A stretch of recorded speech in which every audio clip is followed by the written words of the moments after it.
पहले मुख्यमंत्री जी ने कह दिया कि नहीं, इसने मंत्री ने कह दिया कि नहीं, क्वेश्चन आउट नहीं हुआ, तो फिर आपने डायरेक्टर को क्यों हटाया?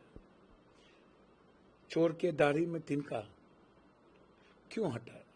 और हटाए तो उस पर अभी तक एफआईआर लॉन्च नहीं हुआ, गिरफ्तारी क्यों नहीं हुई? उसको किसकी सेविंग करने के लिए इनको हटाया गया? एक दूसरा जी, एक बात बताइए, सीबीआई इंक्वायरी में इतनी जल्दीबाजी क्यों? जब एक एजेंसी कर रही थी तो आप बाप क्यों किए? जब जेपीसी का मुद्दा उठा तो आप इतने हड़बड़ी में क्यों थे कि हाउस के पहले आपको देना पड़ा और जेपीसी आप नहीं लाए? और सुप्रीम कोर्ट के मॉनिटरिंग में आपने सीबीआई इंक्वायरी करने की हिम्मत क्यों नहीं दिखा रहे? तो ये लगातार हर क्वेश्चन का लीक आउट होना।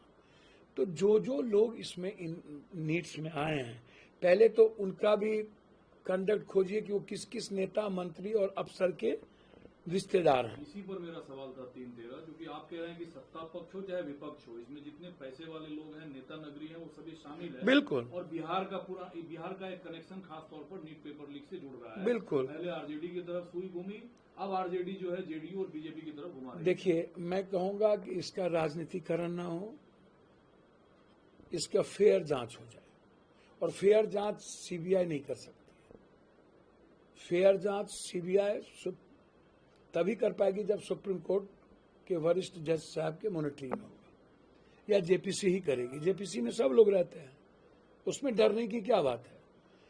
तीसरी बात, मैंने तो पहले ही कहा कि जब आप खुद कह रहे हैं कि नहीं हुआ क्वेश्चन पेपर लीक आउट, तो फिर सुबोध सिंह जी डायरेक्टर को क्यों हटाया गया, क्यों बली का? और फोन जो किया गया वो किनको सेविंग करने के लिए किया गया?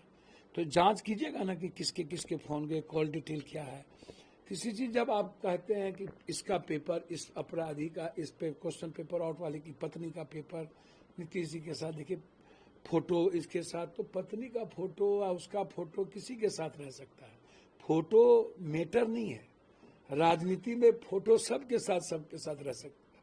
मैटर है कि कनेक्शन क्या, मुलाकात कहाँ है, मुलाकात का प्रायोजन क्या है, आप जांच करिए। और कितने बार बातचीत हुई है मुख्यमंत्री आवास से, या जो लोग कह रहे हैं विपक्ष की आवाज से, तो ऐसे कह दीजिएगा मुख्यमंत्री या विपक्ष चोर है, राजद चोर है। तो राजद, यदि विपक्ष कोई कह रहा है तो राजद का इन्फॉर्मेशन, तो राजद के विपक्ष के नेता ने तो कहा कि आप सीबीआई इंक्वायरी करा के उसको बुला के पूछताछ कीजिए।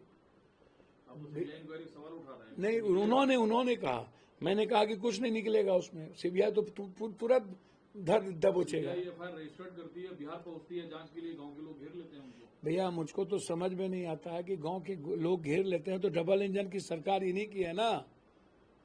तो आप इसको देखिए ना, ये जो बड़ी बड़ी बात लॉ एंड ऑर्डर की करते हैं, तो कौन है वो लोग?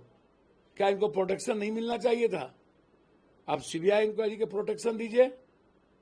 इसीलिए मेरा सवाल है कि एक दिन पहले वहां सारे परीक्षार्थियों को रटाया गया 2 दिन से, और क्वेश्चन जलाए गए, वो क्वेश्चन मिले हैं, जो क्वेश्चन जलाया गया है वो क्वेश्चन मिले हैं। तो वहां किसके कहने पर बाहर के लोगों को रखा गया, उसकी भी जांच करिए। कोई कह रहा है राज्यसभा सांसद है, कोई कह रहा है कुछ है, तो उसकी भी जांच करिए। आज आप बतौर सांसद जब संसद भवन पहुंचते हैं तो दोनों पक्ष, सत्ता पक्ष विपक्ष, संविधान और लोकतंत्र की दुहाई देते नजर आए। कांग्रेस और बाकी एलाई दल हाथ में संविधान की कॉपी लेकर सरकार को घेरने की कोशिश की कि लोकतंत्र और संविधान को खतरा है।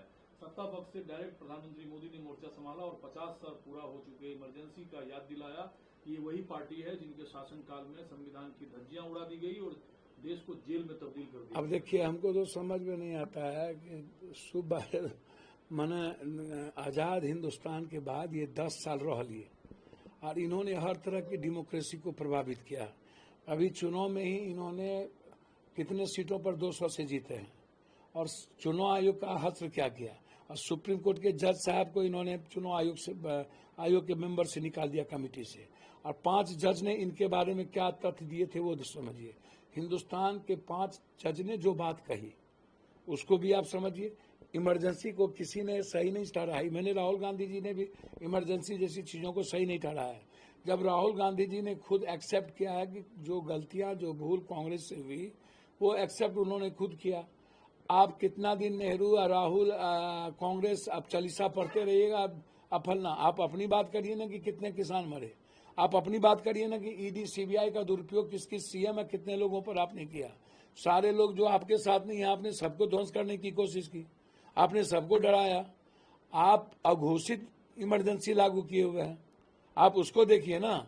आप जो बात कर रहे हैं संविधान, इसीलिए कि आप तो गांधी और अंबेडकर की मूर्ति आप उठा के फेंक दिए, पीछे उठा के लेके चले गए। आपको इतना दर्द है और कहते हैं गांधी को कोई जानता ही नहीं था, और अंबेडकर के बारे में आपकी सोच भी पता नहीं आपको क्या है। जब ये कहते हैं कि देश की जनता विपक्ष से एक सार्थक नेतृत्व चाहता है, जबकि विपक्ष यहाँ उपद्रव और नौटंकी मचाने आते हैं, उपद्रव और नौटंकी से विपक्ष को बाज आना चाहिए। भैया मुझको तो समझ में नहीं आता है कि भाषा की मर्यादा तो इलेक्शन में भी इन्होंने एकदम खो दी। बेसिया से लेकर के क्या क्या नाच, क्या क्या नहीं इन्होंने कहा, क्या भाषा, और अब भी नौटंकी, उपद्रव। तो मुझको लगता है कि प्रधानमंत्री जी को अब हिंदुस्तान भारत सलीसा पढ़नी चाहिए, विकास की बात करनी चाहिए। उनके सामने